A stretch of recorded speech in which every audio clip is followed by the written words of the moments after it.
define the radical axis of two circles. The radical axis, shortly denoted as R full stop A, of two circles is defined as the locus of points from which the lengths of the tangents to the two circles are equal.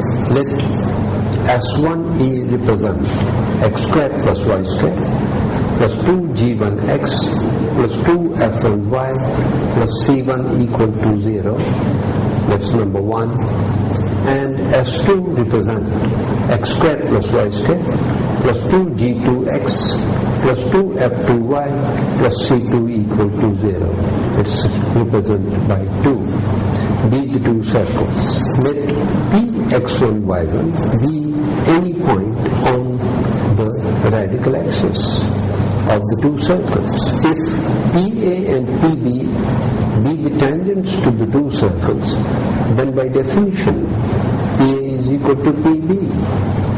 That is square root of x1 square plus y1 square plus 2g1x1 plus 2f1y1 plus c1 is equal to x1 square plus y1 square plus 2g2 into x1 plus 2f2 into y1 plus c2 squaring, we get twice g1 minus g2 times x1 plus twice f1 minus f2 times y1 plus c1 minus c2 equal to 0.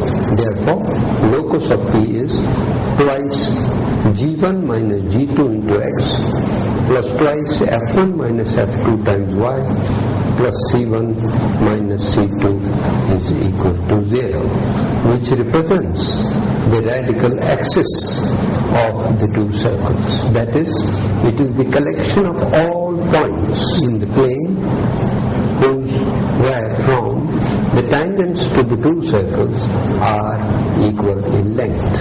Clearly, this tree is a straight line and is called the radical axis of S1 equal to 0 and S2 equal to 0. Note the following points. Radical axis can also be written in the form S1 minus S2 equal to 0. Second, it coincides with the common chord of the two circles if the two circles intersect each other. Third, it is a line which is perpendicular to the line joining the centers of the two circles, because slope of a radical axis into slope of the line joining the centers is equal to minus times g1 minus g2 upon f1 minus f2 into f1 minus f2 upon g1 minus g2 is equal to minus 1. Hence, the radical axis is perpendicular to the line joining the center. Fourth, the radical axis of three circles taken in pairs are concurrent. That is, they pass through the same point. To explain the concurrence of the radical axis of three circles taken in pairs, let P be the point of intersection of the radical axis of S1 equal to 0 and S2 equal to 0 and S1 equal to 0 and S3 equal to 0. Let PA, PB be the radical axis of S1 and S2 and S1 and S3. Therefore, let PT1, PT2, PT3 be the tangents to the two circles, three circles from P.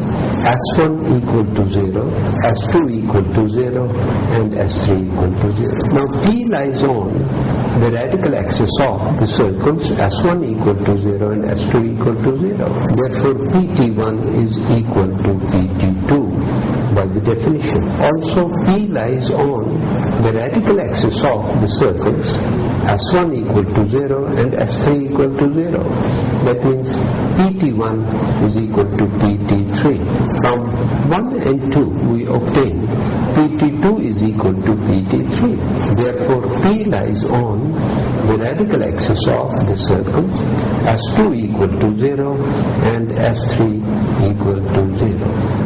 Therefore, P is the point of concurrence of the three radical axes taken in pairs. Hence, they are concurrent. It is called the radical center